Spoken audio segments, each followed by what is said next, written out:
Welcome to Path to Nursing. Let's practice 30 NCLEX-style questions with detailed rationales. Question 1. A nurse is assessing a client with chronic obstructive pulmonary disease, COPD. Which assessment finding is most characteristic of COPD? A. Bradycardia. B. Productive cough and dyspnea. C. Hypertension. D. Sudden weight gain. Correct answer, B. Productive cough and dyspnea. Rationale. COPD is characterized by chronic airflow limitation. Common manifestations include chronic productive cough, progressive shortness of breath, dyspnea, wheezing, increased sputum production, fatigue. Question 2. Which client is at greatest risk for developing COPD?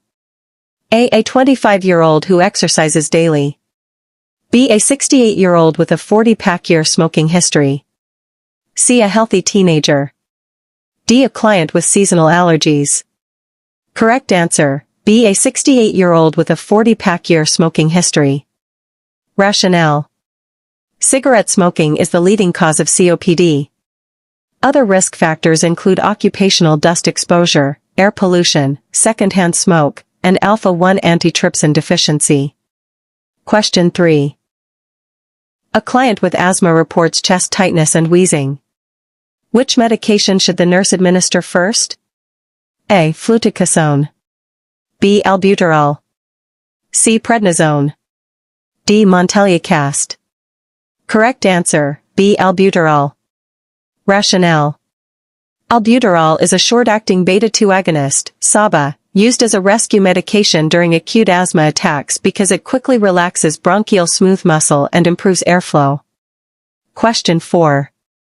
A nurse is caring for a client experiencing an asthma attack. Which assessment finding requires immediate intervention? A. Inability to speak in full sentences. B. Mild wheezing.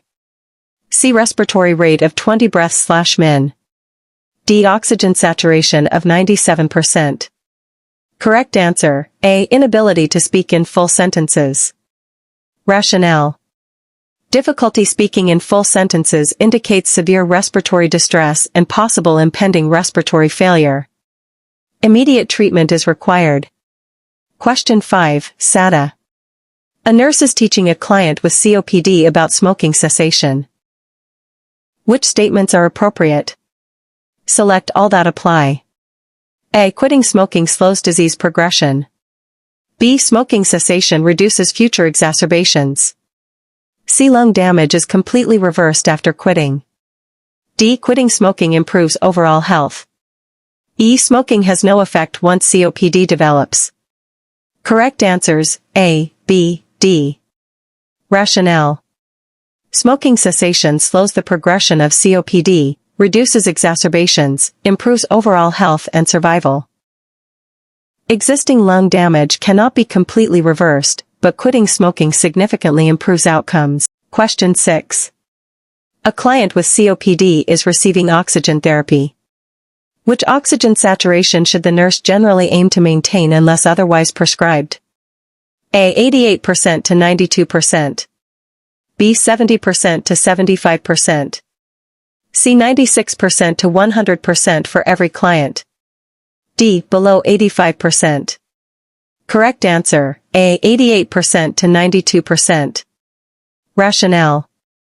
Many clients with COPD require carefully titrated oxygen therapy. A target oxygen saturation of 88% to 92% is commonly recommended to provide adequate oxygenation while reducing the risk of worsening carbon dioxide retention. Individual targets should follow the healthcare provider's orders and the client's clinical condition. Question 7. Which assessment finding is most commonly associated with emphysema? A. Barrel-shaped chest. B. Generalized edema. C. Bradycardia. D. Severe hypertension. Correct answer, A. Barrel-shaped chest. Rationale. Emphysema causes destruction of alveolar walls and air trapping, resulting in lung hyperinflation and the classic barrel-shaped chest. Question 8. A nurse is caring for a client with COPD. Which nursing intervention is the priority? A. Encourage frequent rest periods. B. Maintain a patent airway. C. Offer a large meal. D. Restrict fluids. Correct answer, B. Maintain a patent airway. Rationale. Using the ABCs, airway, breathing, circulation, maintaining a patent airway is the highest priority. Airway clearance and adequate oxygenation are essential for clients with COPD. Question 9. A client with asthma is prescribed an inhaled corticosteroid. Which instruction should the nurse provide? A. Rinse your mouth after each use. B. Use the medication only during an asthma attack. C. Stop the medication once symptoms improve. D. Take the medication only before exercise. Correct answer, A. Rinse your mouth after each use. Rationale. Clients should rinse their mouth after using inhaled corticosteroids to reduce the risk of oral candidiasis, thrush. These medications are used regularly for long-term control, not for immediate relief. Question 10, SATA. A nurse is assessing a client experiencing an acute asthma attack. Which findings should the nurse expect? Select all that apply. A. Wheezing. B. Shortness of breath. C. Chest tightness. D. Use of accessory muscles. E. Bradycardia. Correct answers, A, B, C, D. Rationale. Common signs of an acute asthma attack include wheezing due to bronchospasm, shortness of breath from airway narrowing, chest tightness caused by airway inflammation, use of accessory muscles, indicating increased work of breathing.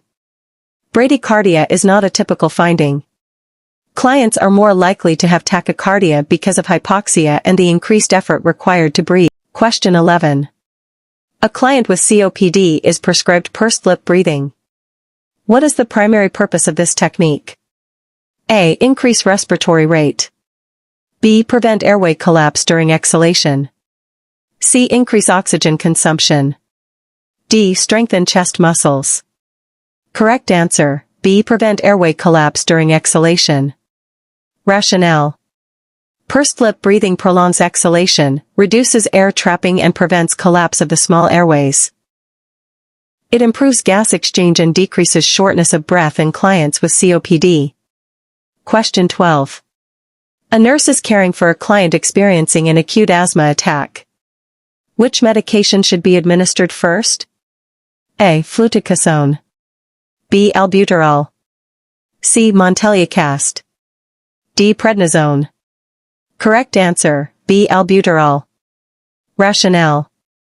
Albuterol is a short-acting beta-2 agonist, SATA, and is the first-line rescue medication during an acute asthma attack because it rapidly relaxes bronchial smooth muscle and improves airflow. Question 13. A client with COPD has an oxygen saturation of 88% on room air. Which action by the nurse is most appropriate? A. Apply oxygen as prescribed and monitor the client's response. B. Withhold oxygen because it suppresses the respiratory drive. C. Encourage the client to breathe rapidly. D. Place the client in the supine position. Correct answer, A. Apply oxygen as prescribed and monitor the client's response. Rationale. Clients with COPD who are hypoxemic should receive supplemental oxygen as prescribed. Oxygen should be titrated carefully to maintain the target saturation, often 88% to 92%, depending on the provider's orders and the client's condition, while monitoring for carbon dioxide retention. Question 14. Which assessment finding is most characteristic of emphysema? A. Barrel-shaped chest. B. Productive cough with large amounts of sputum. C. Bradycardia. D. Peripheral cyanosis only. Correct answer, A. Barrel-shaped chest. Rationale. Emphysema causes destruction of alveolar walls and air trapping, resulting in hyperinflation of the lungs and the classic barrel-shaped chest. Question 15, SATA. A nurse is teaching a client with asthma about avoiding triggers. Which instructions should the nurse include? Select all that apply. A. Avoid cigarette smoke. B. Limit exposure to dust and pollen. C. Take prescribed controller medications regularly. D. Stop medications when symptoms improve. E. Receive recommended influenza vaccinations. Correct answers: A, B, C, E. Rationale. Clients with asthma should avoid known triggers such as smoke, dust, pollen, and pet danders. Take controller medications consistently, even when feeling well. Use up-to-date with influenza vaccinations to reduce the risk of respiratory infections. Controller medications should not be stopped without consulting the healthcare provider. Question 16. Which arterial blood gas, ABG, finding is commonly seen in a client with advanced COPD? A. Elevated PaCO2. B. Decreased PaCO2. C. Elevated pH. D. Increased bicarbonate loss. Correct answer: A. Elevated PaCO2. Rationale. Advanced COPD can lead to chronic carbon dioxide retention, hypercapnia, resulting in an elevated PaCO2.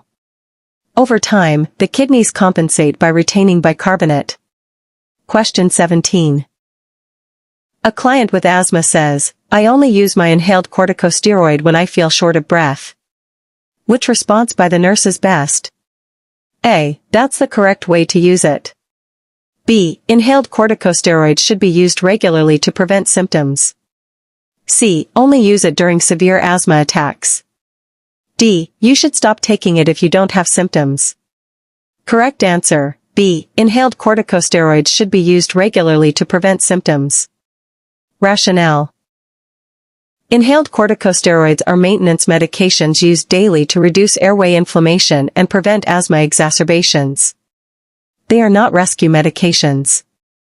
Question 18. Which position should the nurse place a client in during severe respiratory distress? A. High Fowler's position. B. Trendelenburg position. C. Supine position. D. Sims position. Correct answer: A. High Fowler's position. Rationale.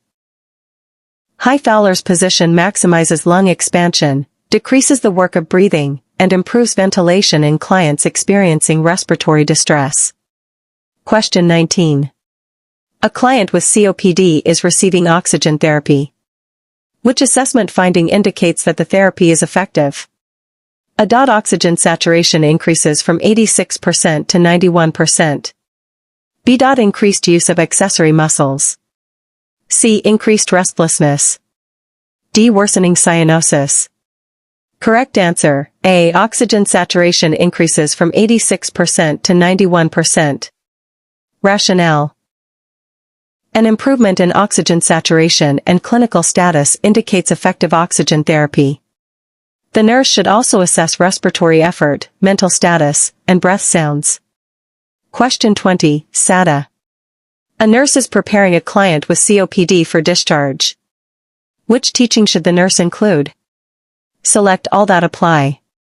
A. Stop smoking. B. Receive influenza and pneumococcal vaccinations. C. Use pursed lip breathing when short of breath.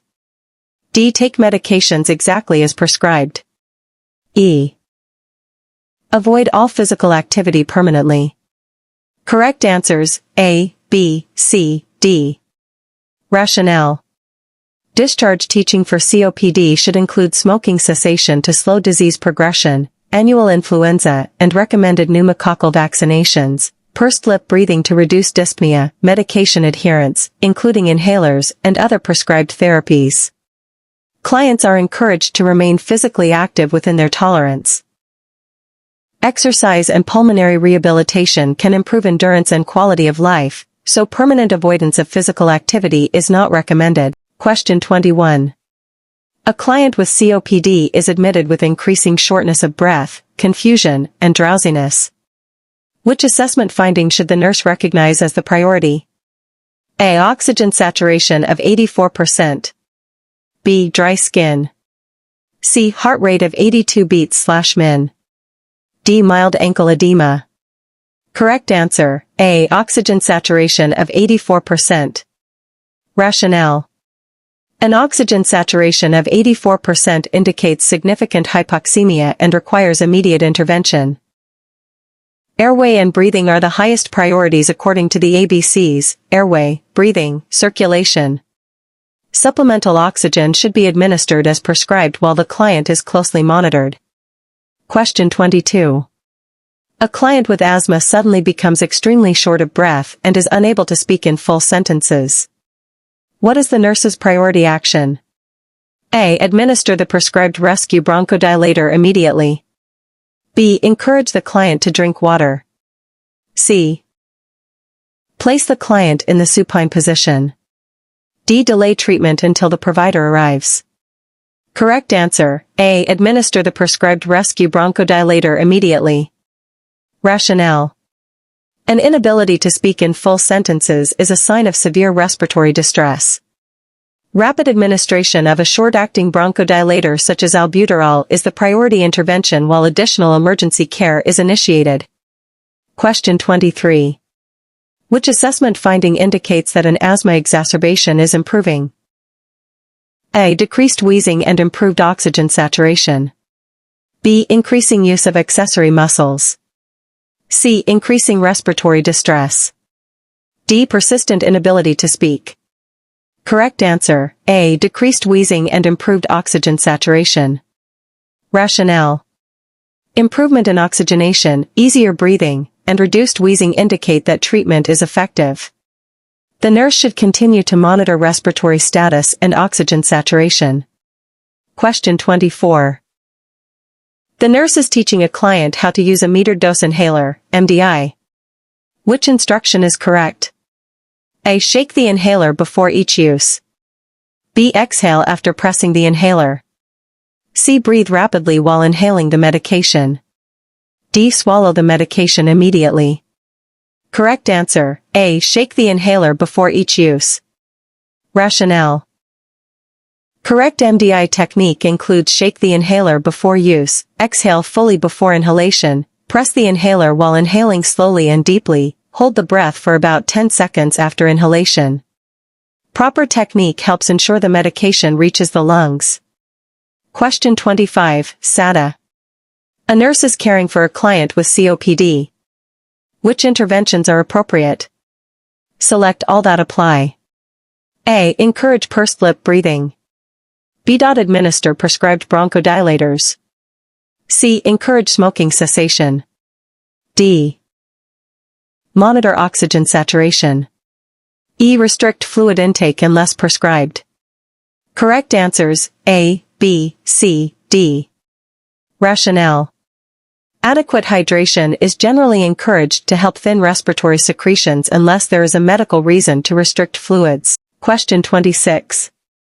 A client with COPD asks why smoking cessation is so important. Which response by the nurse is best? A. Quitting smoking slows the progression of lung damage. B. Smoking only affects your heart. C. Once you quit, your lungs immediately return to normal. D. Smoking does not affect COPD. Correct answer: A. Quitting smoking slows the progression of lung damage. Rationale. Smoking is the leading cause of COPD. Although existing lung damage cannot be reversed, quitting smoking slows disease progression, reduces exacerbations, and improves quality of life. Question 27.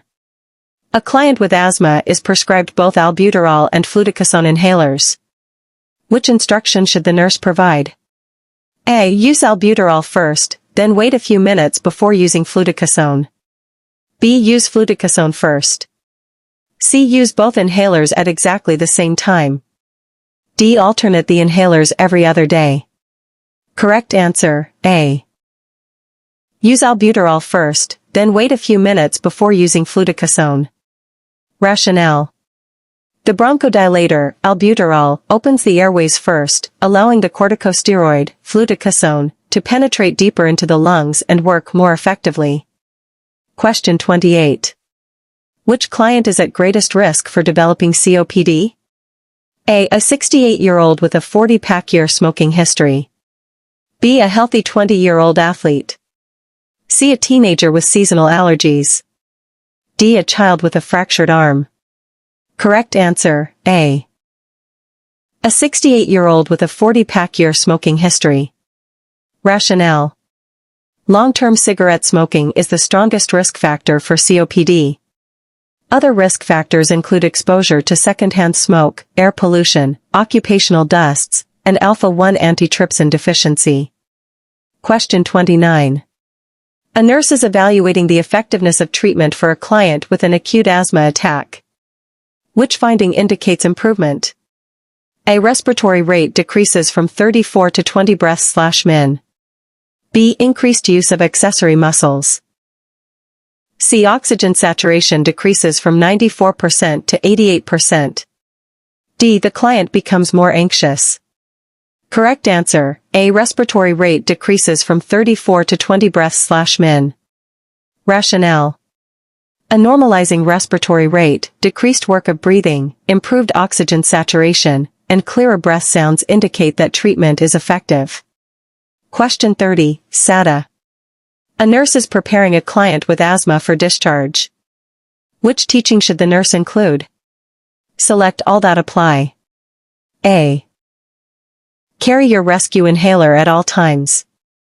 B. Identify and avoid known asthma triggers. C. Follow your asthma action plan. D. Seek medical attention if symptoms worsen or are not relieved by your rescue inhaler. E. Stop taking your controller medication when you feel better. Correct answers, A, B, C, D. Rationale. Controller medications should be taken consistently as prescribed, even when symptoms are well controlled. Stopping them without medical advice increases the risk of future asthma attacks. What was your score out of 10? Comment below. Don't forget to like, subscribe, and share this video with a friend who's preparing for the NCLEX. See you in the next practice session.